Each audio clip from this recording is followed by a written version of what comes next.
Hello, সবাই নিশ্চয়ই ভালো আছো। তো অনেক দিন কোথাও যাওয়া হয়নি, তাই ভাবছি চলে যাই। কোথায় যাচ্ছি জানো? ঝাড়সুগুড়া সম্বলপুর। ইস, কিভাবে জামাটাকে ভিজিয়েছে। ওটাই এক্সাইটেড যে জামাটাই ভিজিয়ে দিতে মুখ ধুতে গিয়ে। চলো রেডি হয়ে নি আমিও। তো আমরা রেডি হয়ে গেছি। এখন আমরা উবেরের জন্য দাঁড়িয়ে আছি। তো উবের আসছে, উবের আসতে আর 2 মিনিট বাকি। তো এখন যাই ঘুরতে। খুব মজা হচ্ছে, সো এক্সাইটেড। করলাম গাড়িতে। আমাদের ট্রেনের নাম হচ্ছে আজাদ হিন্দ এক্সপ্রেস, যেটা ছিল 9টা 40-এ। তো মোটামুটি আমরা 8টার সময় বেরিয়ে পড়েছিলাম। রাস্তা পুরোপুরি ফাঁকাই ছিল, খুব একটা টাইম লাগেনি আমাদের, বরঞ্চ স্টেশনে গিয়ে একটু বসতে হয়েছে। চলে এসছি আমরা স্টেশনে। একটা মাথায় পোড়া হয়ে গেছে। এখন আমাদের ট্রেন 18 নম্বর প্ল্যাটফর্মে দেখাচ্ছে। তো যাই। স্টেশনের ভেতরে কত ভিড়। আমাদের ট্রেনও দিয়ে দিয়েছিল।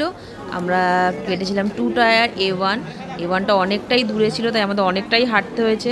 বাট একটা ব্লান্ডার হয়েছিল, আমরা যেহেতু টিকিটটা তৎকালে পেয়েছি, তো সেই জন্য আমাদের সিটটা একটু আলাদা জায়গায় পড়ে গেছিলো। বাট আমরা ট্রেনে উঠে ওটাকে ম্যানেজ করে নিতে পেরেছি কিছুটা। তার সাথে সাথেই আমরা ডিনার নিয়ে বসে পড়েছিলাম। ডিনারে ছিল ডিমের কষা আর এগ ফ্রাইড রাইস আর পেঁয়াজ লঙ্কা, তাই বাড়ি থেকে নিয়ে চলে এসেছিলাম। আর টেস্টটা জাস্ট অসাধারণ হয়েছিল। সুচিত্রাদি দারুণ বানিয়েছিল।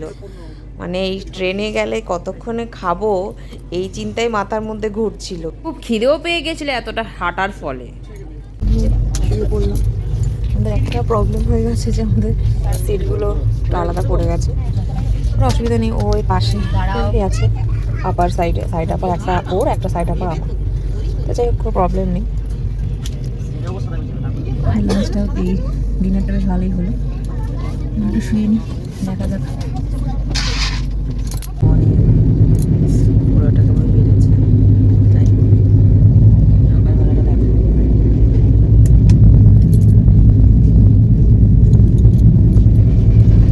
প্রায় আমরা ঝাড়সুগুদার কাছাকাছি চলে এসেছি, আর কিছুক্ষণ।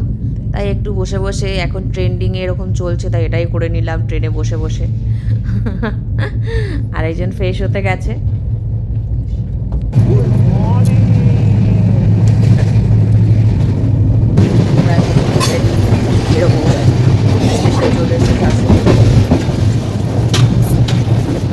আমরা নেমে পড়েছি স্টেশনে। ট্রেন প্রায় 1.5 ঘন্টা মতো লেট ছিল, তাই 7টা 10-15 নামিয়েছে, কোনো প্রবলেম হয়নি। বেশি সকালে নামলে আবার বসে থাকতে হতো, কারণ আমাদের যেই দাদাটা আসলেন নিতে, উনি 7টার সময় ঢুকবেন।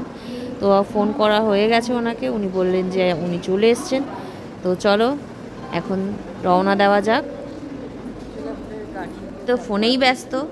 তো চলো আমি একটু তোমাদের সাথে বক করে নিই। চলো বাইরেটা তোমাদের দেখাই ফার্স্ট। আগে আমরা যখন এসেছিলাম তখন এতটা লেন্দি ছিল না প্ল্যাটফর্মটা, এখন আরও রিনোভেট করে আরও বাড়াচ্ছে। আমাদের অনেক আগেরবার অনেক কাছাকাছি পার্কিং ছিল, বাট এবার অনেকটা দূরে গিয়ে পার্কিং। আমরা প্রায় 2বার আসছি, সেকেন্ড টাইম এটা। 2 বছর আগে একবার এসেছিলাম। জায়গাটা এতটাই ভালো যে মনে হয় যে চলে আসি। তো দেখো এইখান দিয়ে টপকে নাকি ওই পারে যেতে হবে। ওরে বাবা, দেখো সবে এরকম এরকম করে লাফিয়ে লাফিয়ে আসতে হয়েছে। আস্তে আস্তে অনেকটা চেঞ্জ করে দিয়েছে। হ্যাঁ, এখন যাই, দেখি কত দূরে আছে গাড়ি। আগে এবার খুব ইজি ছিল, মানে স্টেশন থেকে নেমে একটু হাঁটার পরে তাও এসেছি। 2 বছর হচ্ছে, 2 বছর আগে নেবে। যাই, আমাদের গাড়ি এসে গেছে, আমরা যাবো গাড়িতে, উঠে যাই। তো আমাদের গাড়ি চলেছে, দেখো পার্কিংটা কত সুন্দর করেছে। আর এখানে গরম মোটামুটি ঠিকঠাকই আছে, কারণ সকালবেলা তো বোঝা যাচ্ছে না অতটা। এবার দেখা যাক বেলা বাড়লে কীরকম হয়, কীরকম লাগে আর কি ওয়েদারটা। তো আমরা এখন যাচ্ছি হিন্ডালকো টাউনশিপে, আদিত্য বিল্লার। তো কারণ ওখানে শাসাংদা জব করে, তো ওখানে আমরা সেই জন্য আসি। এবং সত্যি খুব ভালো জায়গাটা, খুব দারুণ। এখানে অনেক সুন্দর সুন্দর জায়গা আছে, তোমাদেরকে অবশ্যই দেখাবো। এখন আমি পৌঁছে গেছি আমাদের গন্তব্যস্থলে। মোটামুটি স্টেশন থেকে 1/2 ঘন্টা মতো লেগেছে। আর বাদবাকি ওখানে গিয়ে আমরা কি করলাম, কিভাবে থাকলাম, খাওয়া করলাম, কোথায় কোথায় ঘুরতে গেলাম, সেটা তোমাদের আমি নেক্সট ভিডিওতে দিয়ে দেবো। তো আমাদের ভিডিওর জন্য ওয়েট করো। আর কিছু ফটো দিয়ে দিলাম আমাদের দুজনের।